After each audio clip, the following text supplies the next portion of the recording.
The president also liked to talk about how U.S. allies their operation target military operations.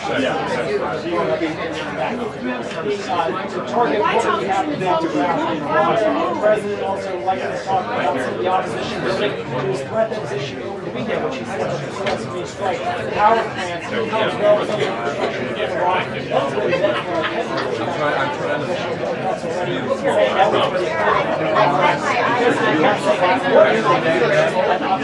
for a on the table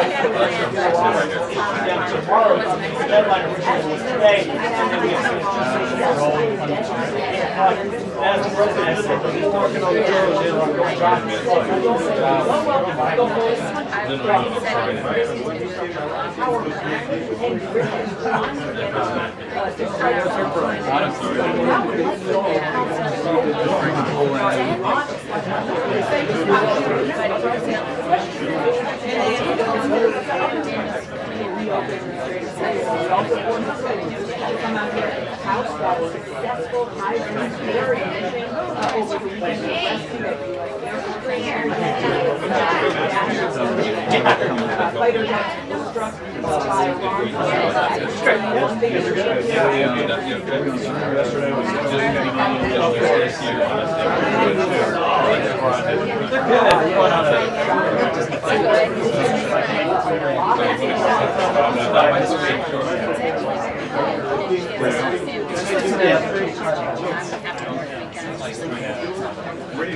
Oh, yes.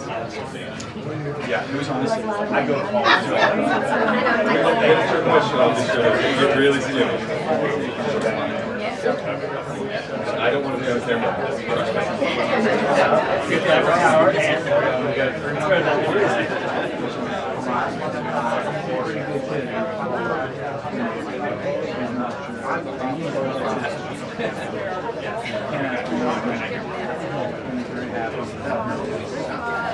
Just giving you a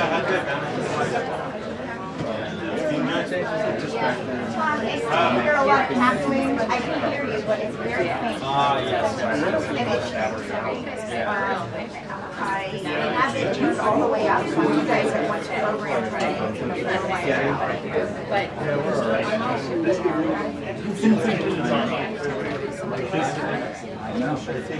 I can hear music.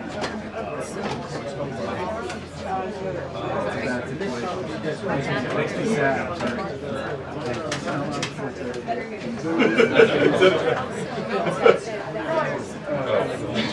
Somebody's still trying to get it.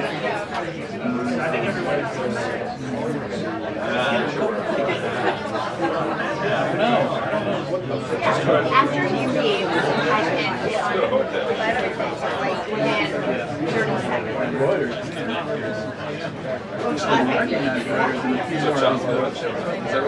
I'm going to take you out of my ear now.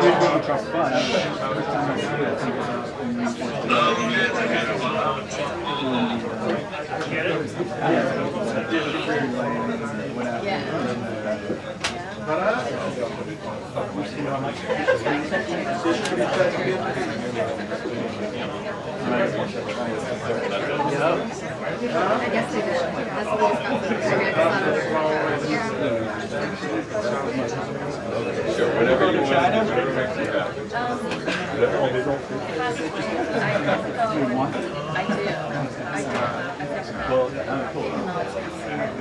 Yeah, it'll be in and out, right? Yeah.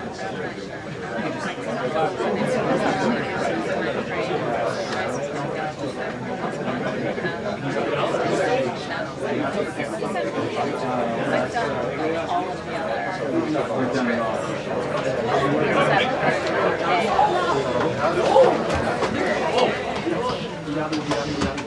Thank you very much.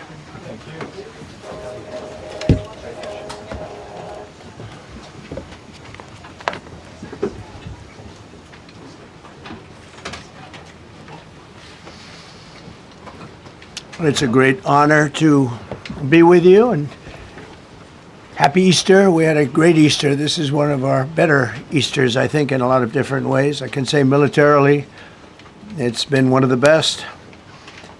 So, good afternoon. We have quite a bit to discuss. We'll go into pretty good detail. And we have the people that are most involved. We'll give you exactitude. And we're here today to celebrate the success of one of the largest, most complex, most harrowing combat searches. I guess you would call it a search and rescue mission ever attempted by the military.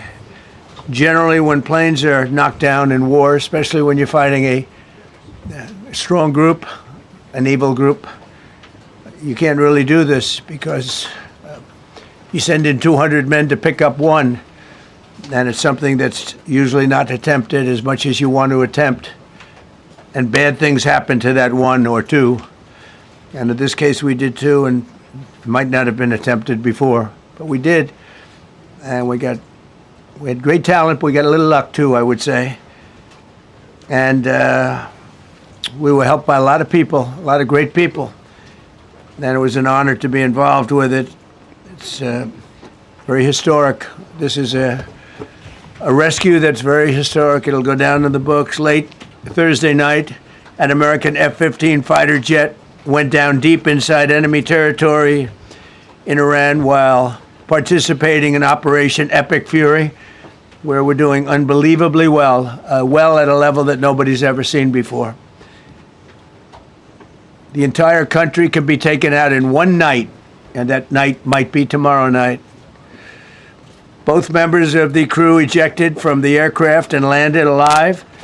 On Iranian soil, I immediately was asked to make a decision. I ordered the U.S. Armed Forces to do whatever was necessary to bring our brave warriors back home. A risky decision, because we could have ended up with 100 dead as opposed to 1 or 2. It's a hard decision to make. But in the United States military, we leave no American behind. We don't do it. Within hours, our armed forces deployed 21 military aircraft into hostile airspace, many flying at very low altitude, being shot by bullets.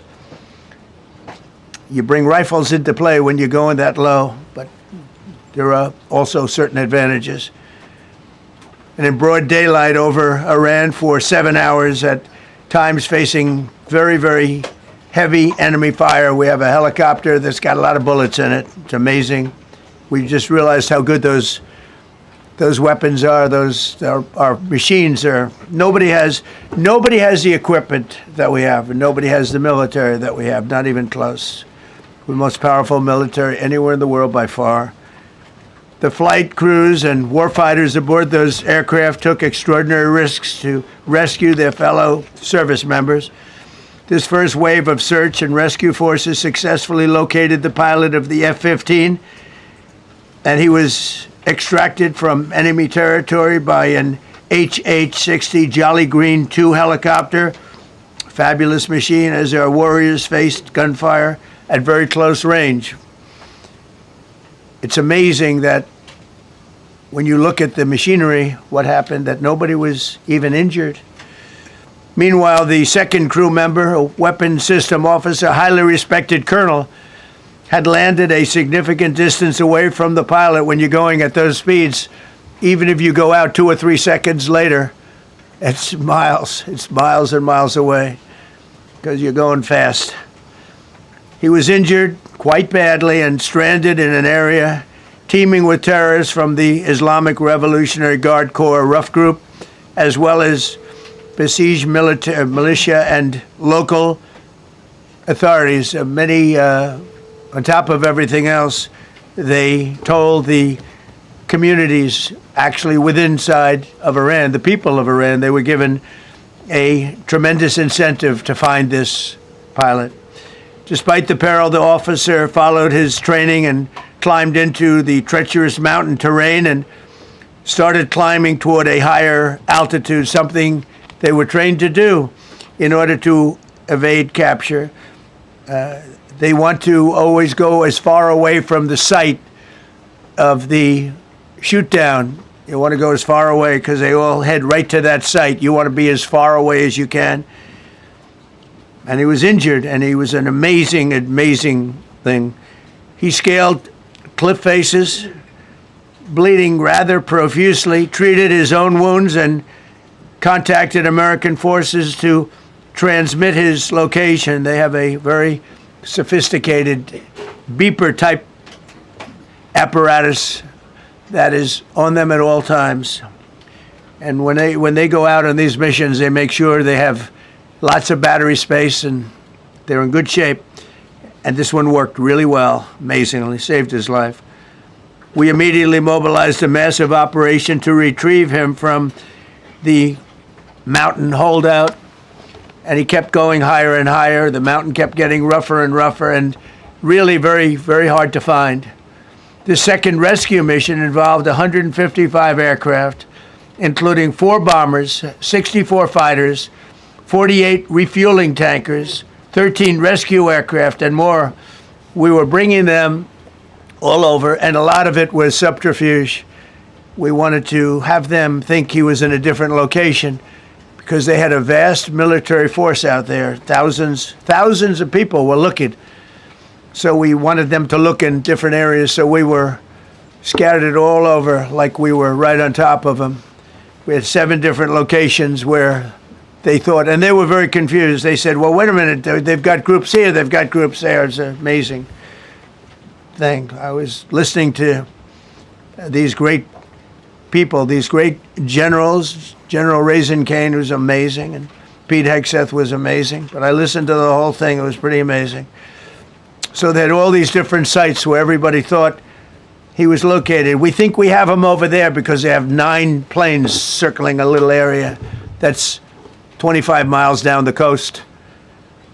So in a breathtaking show of skill and precision, lethality and force, America's military descended on the area, the real area, engaged the enemy, rescued the stranded officer, destroyed all threats, and exited Iranian territory while taking no casualties of any kind. The heroic F-15 weapon system officer had evaded capture on the ground in Iran for almost 48 hours. That's a long time when you're in tough shape and when you're bleeding. It's a long time. When we left, as you probably know, we had 2 large planes, pretty old planes that carried a lot. We needed a lot more equipment going in than coming out, obviously, because going in, we needed to be able to scale mountains, and we had a lot of equipment. But the sand was sandy, wet sand, so we thought there may be a problem taking off because of the weight of the plane, and then we also had all the men jumping back onto the planes, and they got pretty well bogged down, and we had a contingency plan, which was unbelievable, where lighter, faster aircraft came in, and they took them out. We blew up the old planes.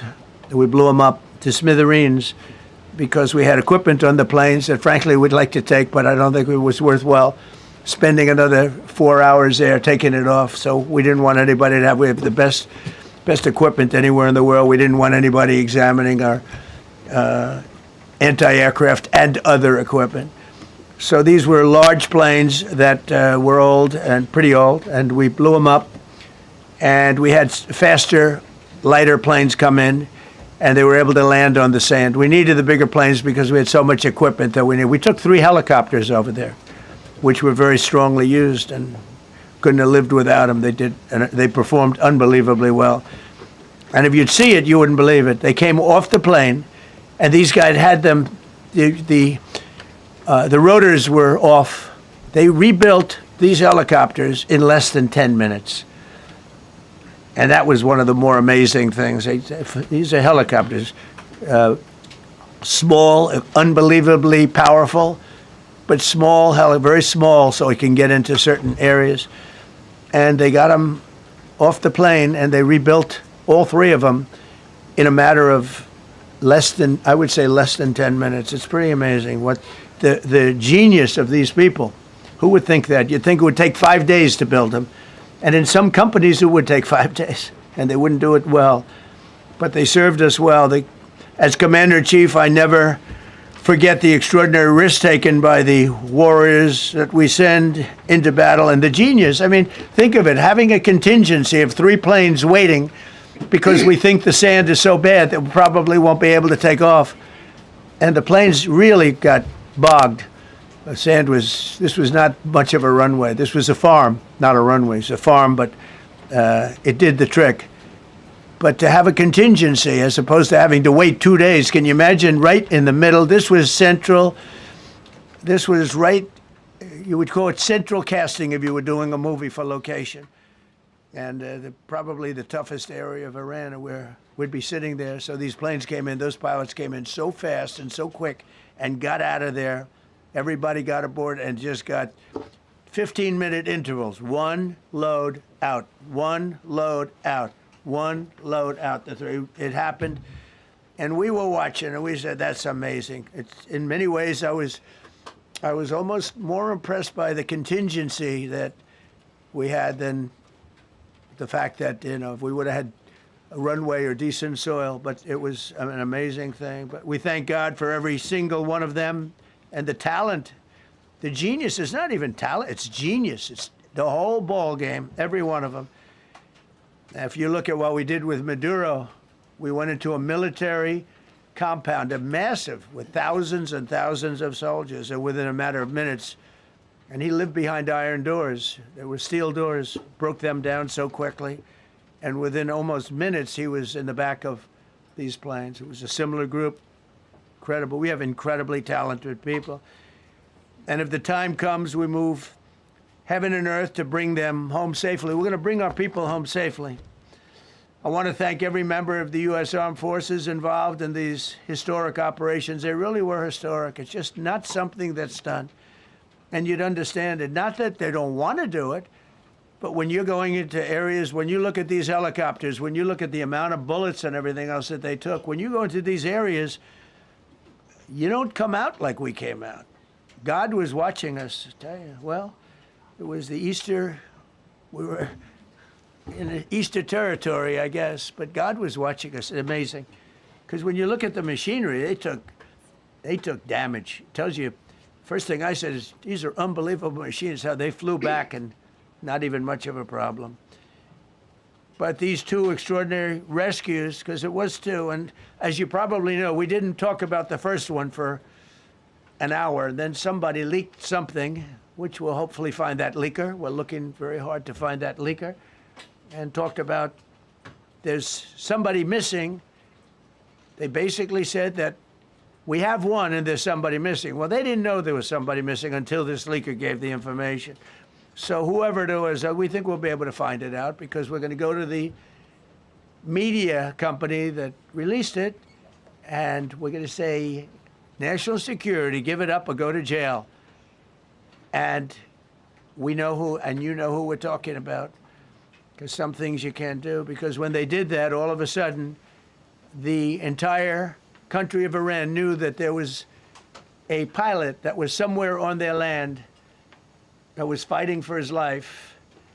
And it also made it much more difficult for the pilots and for the people going in to search for him. All of a sudden, they know that there's somebody out there. They see all these planes coming in. It became a much more difficult operation because a leaker leaked that we have one, we've rescued one, but there's another one out there that we're trying to get. So actually, the country, Iran, put out a major notice, you all saw it, offering a very big award for anybody that captures the pilot. So in addition to a hostile, very talented, very good, very evil military, we had millions of people trying to get an award. So when you add that to it, but we have to find that leaker because that's a sick person. Probably didn't realize the extent of how bad it was. I can't imagine that the person did, but we're going to find out. It's national security, and the person that did the story will go to jail if he doesn't say, and that doesn't last long, and I think everybody would understand it. They put this mission at great risk. They put that man at great risk, and they put the hundreds of people that went in looking for him, because everyone now knows that we're going in. Over the past 37 days, America's armed forces have carried out more than 10,000 combat flights over Iran, unheard of, striking more than 13,000 targets. The F-15 we lost last week was the first manned aircraft downed by the enemy in this entire operation, with thousands and thousands of flights. They got lucky. It was a lucky hit. You know, eventually you get lucky. But we got lucky too because we got both of them back. But it's a record that is unparalleled in the history of military air operations. Nobody's ever seen anything like it. It's such an honor to be involved with it. We were up late at night, and then we were waiting for those contingent planes to come in, and we say, come on, let's go, get in, because they're waiting out on this farm without a runway, with wet, crummy soil, sand, mostly sand, wet sand, and it eats planes alive, and we're waiting, and we're saying, I hope that one can land and take off. And they came in like magic, boom, boom, boom, one after another. It was like genius. I'm so impressed by that. Because we were a little concerned. We said, boy, if they don't get in and get up fast, we're sitting in them. And that's called Iran Prime, right, General? That's where the whole bet is. And here we are sitting there waiting for a plane. But they came in so fast and so hard, and these guys knew exactly what to do. Let's go, come on, get in, let's go, blah. They came one right after another, not at the same time. They don't want to come at the same time. They had to come right after each other. They didn't have any room. There was barely any room to land. Tiny little patch of very wet earth and sand. So I'm so proud of the people that I have standing up here with me and many others that worked. I mean, so many. Steve Witkoff's over here. He's doing fantastically. Jared Kushner. But the people that are here, the job they did is amazing. And I think I'm going to introduce the head of the CIA, and he is a man he's central casting, okay? If we cast a movie, he's going to play the head of the CIA. He's one of the few. John Ratcliffe, he did a phenomenal job that night. He did something that I don't know if you want to talk about it. If you want, you can. I'm not sure he's supposed to. I'm not going to talk about it. But the CIA was very responsible for finding this little speck. It's like they used an expression on one of the shows. A general was talking about, it's like finding a needle in a haystack, finding this pilot. And the CIA was unbelievable. And you may, if you can, you'll talk. It might be classified, in which case I'd have to put him in jail if he talks about it. And I don't want to put him in jail. He doesn't deserve that. So, John, do you want to say a few words? Thank you. Thank you, Mr. President. It's a privilege to be here with you today to share what we can about this exceptional mission and to recognize the ingenuity and bravery of those who executed it, as well as the leadership and resolve of the President who ordered it. One thing that has been clear to me in this role is that the flawless military operations that the Department of War is known for are hostage to flawless intelligence. We saw that in the skies over Iran in Operation Midnight Hammer last summer. We witnessed it in Venezuela during Operation Absolute Resolve.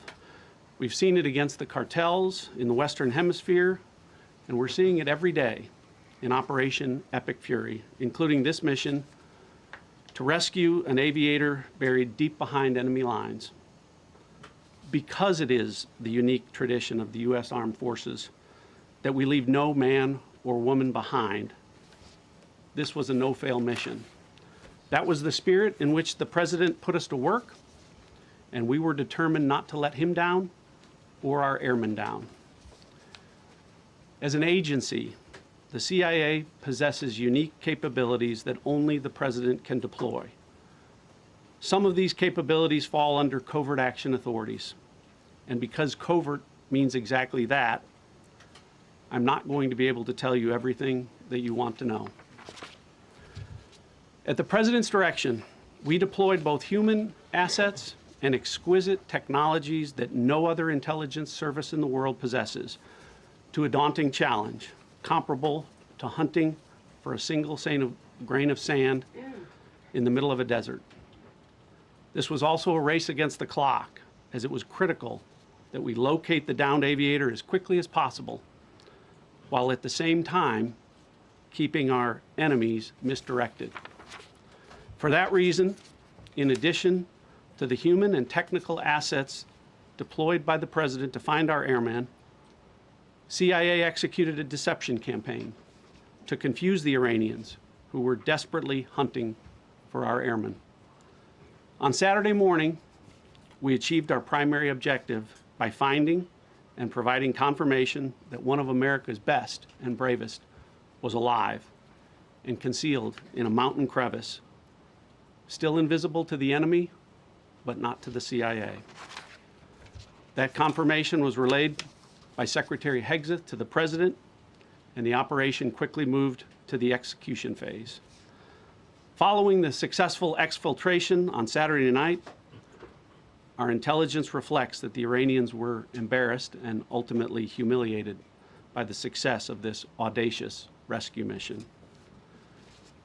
When the President asked me to lead the CIA, he made it clear: get back to basics, no politics, no agendas, tackle the hardest problems, and execute the toughest missions.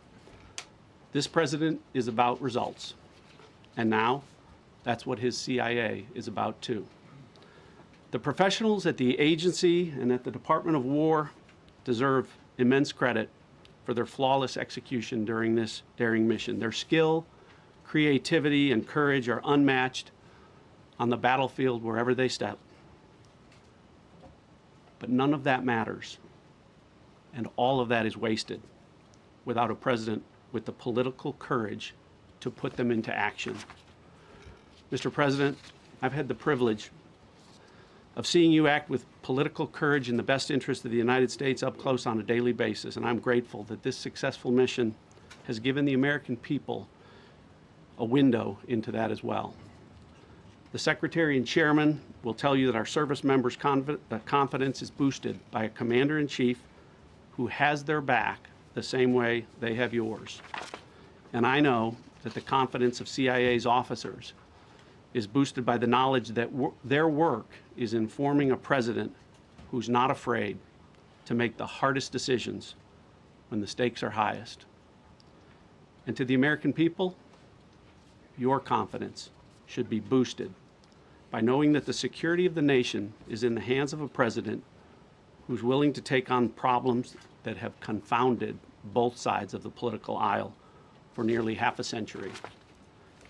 It is an honor to serve under a leader who just proved that you can believe him when he says, no matter what, we will leave no one behind. We will come for you. Thank you.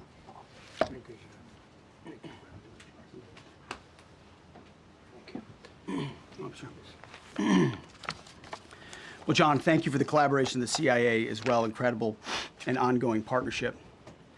Ladies and gentlemen, fellow Americans, and especially the brave warriors in our armed forces, over this Easter weekend, the United States military has once again proved why we possess the greatest fighting force the world has ever known. In two extraordinary combat search and rescue operations deep inside enemy territory in Iran, our warriors executed missions of breathtaking skill, courage, and precision. When our warriors are unleashed, as this president has allowed them to be, they are unstoppable. When American airmen were down behind enemy lines, our forces and our president did not hesitate. Special operators supported by elite air crews and intelligence professionals moved swiftly and decisively into treacherous mountain terrain under the constant threat of Iranian forces closing in. Ultimately, it was an impotent Iranian threat.